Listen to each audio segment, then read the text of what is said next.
It's been about 3 years since I've been on an airplane. Literally, January 2020 was my last time flying on an airplane, living on Maui. I used to go to the mainland about once a year to visit family, but since COVID, I haven't been on an airplane since, and so I've got a bit of anxiety, a little bit of worry. So what I thought I would do is put a post up on the Steam Deck Reddit community, and I asked, what are your favorite games basically to get lost in? What's gonna help keep my mind locked in and away from all the anxiety and worry stuff and just on a game? And so I got a lot of answers from the community. Some of you guys may have answered, I'm not sure, but let's go check out some of these answers. There were some really good ones, and I actually put together a top 5 list of games that I'm going to be putting on my Steam Deck, and then hopefully I'll get some video of me playing on the plane. So here's my post. I've got a 6-hour flight coming up from Hawaii to Colorado, and it's the first time since January I've left the island. Help me beat flight anxiety with your best game recommendations to help keep my attention. And so we'll sort by the top comments. All right, right off the bat, we got Persona 5 and then Disco Elysium. I've never played Persona 5, so that one kind of, you know, already out of my mind. But Disco Elysium I did pick up recently, so that one I will definitely install, make sure that it's good to go for the flight. Awesome, thank you so much, Blame Science Bro. That one had the highest points, 54 points. Let's go. All right, next up, 41 points, Celeste. This one was recommended all over the place. This one says new ad 631. Celeste should give you several hours, and it's good too. All right, sounds good. You're gonna want something with good music. The real Case PB. Music always helps with anxiety, and I really liked this comment. And so when I was researching Celeste, a lot of people raved about Celeste theme music, and so I brought that up, and Solar Von Stra said, I love Celeste and it's got a great soundtrack, so super down with that. Let's go. Literally every game I own. Haha, the Arkham series runs pretty good, doesn't consume a lot of energy. Skyrim, Mass Effect trilogy, AC games, Spider-Man, and Hogwarts. So Hogwarts, Spider-Man, AC games, not looking to kill my battery because the flight that I'm taking does not have any power outlets, no USB, no AC power adapter. I checked, so I'm going to be running off an external battery once my Steam Deck gets to the point of dying. Skyrim, I just put on my Steam Deck with all like the anniversary edition updates and stuff like that. So playing in survival mode on Skyrim, that is a great idea, but I'm looking for something new. All right, and so the Batman Arkham series, I do have Asylum working on the Steam Deck, so that one I'm gonna make sure I get loaded. This person, Dead Cells, Binding of Isaac, Enter the Gungeon. Other recommendations, Death Road to Canada, Vampire Survivors, yada yada. So the one title that sticks out to me on this one is Vampire Survivors. Dead Cells, Binding of Isaac. I never really looked into those much, but I've heard tons about Vampire Survivors, so let's put that on my list as well. Brotato, I saw that mentioned all over the place. To be honest, it looks like Vampire Survivors in a way, but I don't know, it just looks a little silly. I'm sorry, Brotato lovers. Maybe after I get back from my trip I'll check it out, but Vampire Survivors again is a must. All right, sounds good. My partner and I love Hades, and I also love Hades, so that was something that I've already got on my Steam Deck, and I've played through the first boss, so I'll probably dig into it. We'll see. Xanax of Valium, you son of a... emulation, yes, of course. Super Nintendo, Dreamcast, Nintendo 64. Those are my favorites. I do have PlayStation and PS2 as well. Hi-Fi Rush. So this one is like barely on my list, only because it's like 25 bucks, and I don't know. We'll see. Hi-Fi Rush looks really amazing though. I love the graphics. It reminds me of Jet Grind Radio, right? It looks amazing. I don't know. We'll see. All right, let's keep going. It's Vampire Survivors, yes. Harry Potter game, no. Persona 5, no. Tunic, I do have Tunic. I've never started it. It looks like a game that won't take a lot of batteries, so let's add that to the list. You guys had some great suggestions, and again, thank you to everyone on the community. We almost had like 600 comments on this post, so freaking awesome. And for all you okay, you guys who suggested The Forest, you're funny. Okay, well, the thing is I've already played past the airplane crashed in the forest, so joke's on you. Okay, so I think I already have my list. Vampire Survivors, Project Zomboid, ooh, that's another one I'm gonna get downloaded. Dreamlight Valley, definitely I've got on my Steam Deck already. Sunset Overdrive, that's another very interesting one. All right, so here is my list that I've got.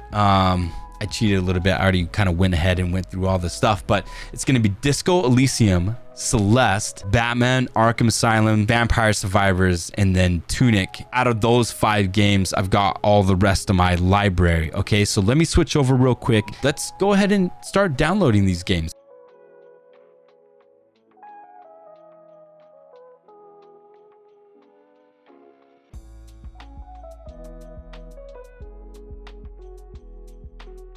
All right, well, there you go. I will be leaving for Colorado tomorrow. I will be recording myself during the plane ride and during the journey using my Steam Deck. And then also on the return trip home, we'll see if my liking to a particular game keeps my attention fully. And then when I get back, let you guys know which game I felt really captured my attention for that 6-hour long journey to Las Vegas. And then I think it's like an hour and a half, 2 hours to Colorado from Vegas. It is about like 6 a.m. almost, and getting ready to head to the airport for my trip to Colorado. Got my Steam Deck, most games back on and downloaded, and I started it in offline so that when I got to playing it, it wouldn't hang up in the menu and not start stuff. So I'm about to head to the airport, and then we're gonna get on the plane, and we'll get right into these games. All right, so it's about 7:37 a.m. just before takeoff, bringing out my Steam Deck and my Xbox controller so that when we hit cruising altitude at 8:19 a.m., I was able to get my Steam Deck up on the little tray table. That cake stand with my case really came in handy. So I plugged in my headphones thinking I'd save myself some battery life instead of using my Sony wireless Bluetooth earbuds, which worked really good on the return trip, but I used my my plug-in headphones on the way to Colorado, and they worked out pretty well. So scrolling to my vacation collection, got all the games in there that you all suggested on Reddit: Batman, Celeste, Disco Elysium, Tunic, Vampire Survivors. So I figured I would start with Vampire Survivors since there's so much hype about this game. I had no idea what to expect. Little did I know how addicting the game would be. Now I'm showing you how long it took to open up Vampire Survivors in airplane mode. I did start it before coming to the airport, so I highly recommend you start your games before you jump into offline or airplane mode. And then I plugged in my external battery. External battery fully charged. I believe it's at 20,000 PD. I figured I would just let the Steam Deck slowly charge while using it. Anyways, 3 hours later, 11:48 a.m., I'm still playing Vampire Survivors. I'm totally locked into this game. So surprised at how much there is to do in that game. 12:42 p.m., 1:03 p.m., finally descending into Vegas. About 6 hours of gameplay. Vampire Survivors. My external battery's at 50%, and it's saying that my Steam Deck battery's full.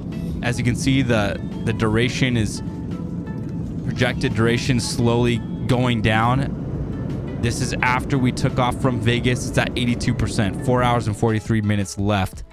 I played Vampire Survivors all the way to Denver, Colorado, into the next morning. Here I am doing my morning business. Sorry if that's TMI.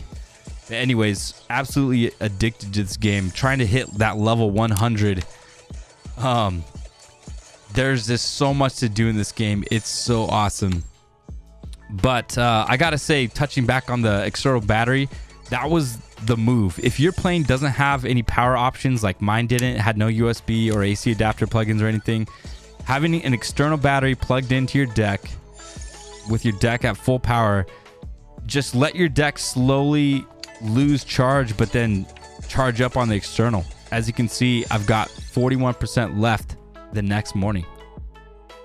Hey, what's up, everyone? Just to recap that journey to Colorado, Vampire Survivors completely took me by surprise. It was such a fun game, and even my wife made a comment that I was like totally hooked into it. I had no worries or anxiety or anything like that. So let me just say right off the bat, Vampire Survivors is definitely a must buy if you're looking for a new game to get yourself thrown into. But another thing about that journey to Colorado, I was really surprised. I stated it earlier about this external battery. This is 20,000 mAh. I bought this at Target. It's an Anchor brand. I plugged it in using a USB-C to USB-C plug, and it was still showing on the Steam Deck like a little warning saying this is slow charge. The output of this external battery isn't like as good as the AC adapter that you get with the Steam Deck, so it's not going to charge it really fast. But my process was, you know, as the Steam Deck loses power, at least it'll still slowly charge the deck. So that's why you see, even after 6 hours of use, my battery's saying at full charge. And then when I got into Colorado and woke up the next day, the deck battery was truly drained down to about like halfway to about 40%. And I was still playing Vampire Survivors when I got to Colorado. So anyways, I've got the next part of the journey coming up. Some of the footage isn't as good as before just because this 7-hour flight back home to Maui turned into a 16-hour travel day, so it was pretty hectic, and I was slowly just not in the mood to record and do this because I wanted to go home. But anyways, good thing I had this with me, and I'll share my thoughts about the other games. All right, so March 8th in the morning, 5:23 a.m. It was like Southwest knew that I was about to play Celeste because they've got all the mood lighting set to this cool icy blue color. Jumping into Celeste, I was really excited about trying this game out. A lot of you all suggested this game. The pixel art, it's got the gibberish voice acting, and I was really looking forward to hearing what the soundtrack was gonna sound like. I figured this game is about a mountain and snow and ice, that the soundtrack has got to be good, right? So immediately once the title went on, I felt like this game was pretty high quality. You can see me turning it up because I really like the sound effects and the music and everything like that. Some of you in the Reddit post were kind of joking around saying, don't play Celeste because you might get anxiety. And I kind of had no idea what you meant, but once I started playing and I saw some of the quotes flash across the screen from Madeline about like, it's gonna be okay, just breathe. I was like, oh my gosh, it sounds like I'm talking to myself when I'm going through an anxiety attack.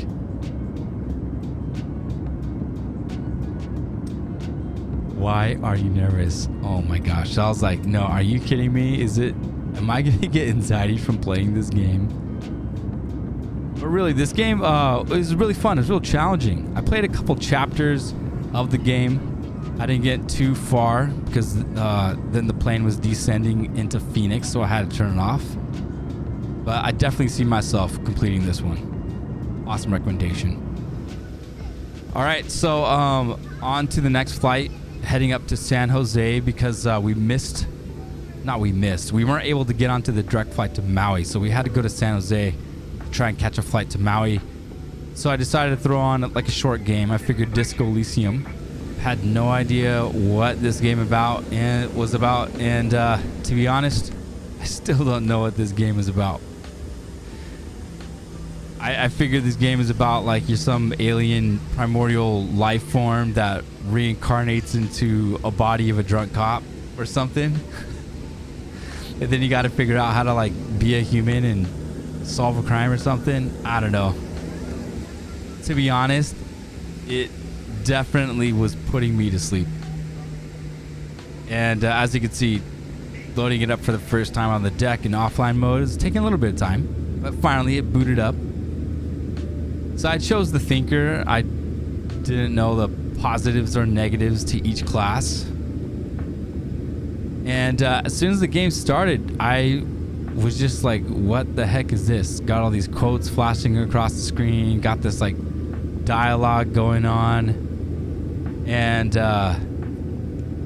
yeah, I don't know, it was kind of hard to follow. And to be honest, I started falling asleep playing this game. And I don't know if I was just like super tired or what, but it didn't help that my Steam Deck kept restarting on Disco Elysium. It was weird. I don't know why. It's not like I've run out of battery or anything like that. It just started dying. So that was another reason why I wanted to get on to the next game. And so I figured, hey, let's kick off this long flight back to Hawaii with Batman Arkham Asylum. And as you can see, it needed to process the Vulkan shaders. So I was like, shoot, all right. Well, might as well show you the battery life, give you an update on how my Steam Deck is doing with the external battery. I went into the battery settings and I set it on the user game profile. I think I had to bring down the refresh rate to 40 hertz and bring down the FPS to 40. As you can see, the battery life is going down. I think it stopped around like 3 hours when I started the game. And then plugged back the external battery. Batman was pretty fun. The story is pretty engaging. I can see why it's game of the year. Definitely gonna complete that on my own. But after about an hour playing Batman, I kind of got bored and I was like, all right, on to the next one. Let's play Tunic. And this one was all right. I think I wasn't so much into it. I don't know why. Like, just on the way out to Colorado, I was fully invested into Vampire Survivors. Completely addicted. But all these other games, Disco Elysium, Batman Arkham Asylum, Tunic, none of these games just fully captured my attention. Celeste did, but I felt like I was forcing myself to play Celeste more and more. Why eventually, after playing Tunic, I jumped into a bunch of emulators. I played all my Dreamcast games like Sonic, Power Stone, Phantasy Star Online, and then I played Grand Theft Auto 3. I never played that game before. And I played that for the rest of my trip.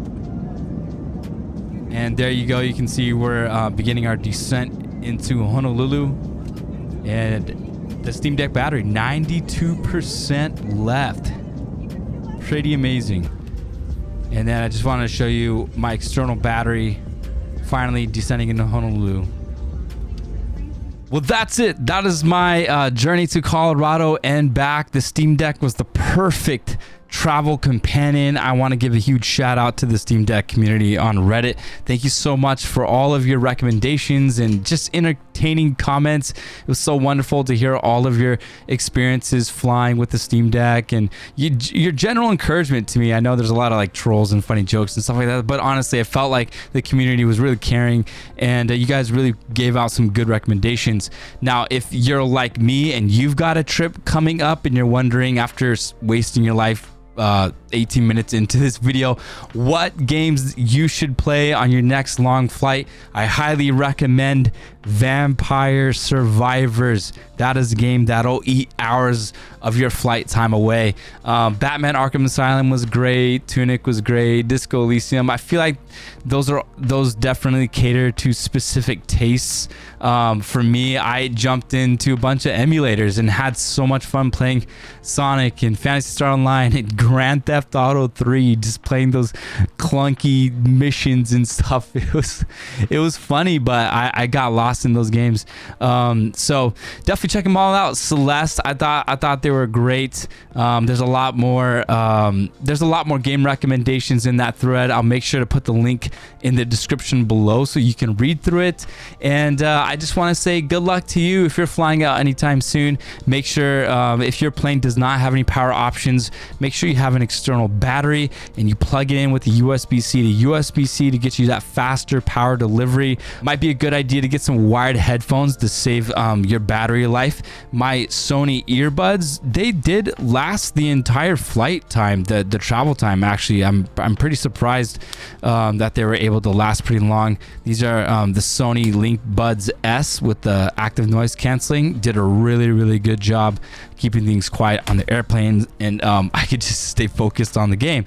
And then of course your controller of choice, I've just got this Xbox controller with the Atrix USB-C rechargeable batteries back here. Lasted the entire trip.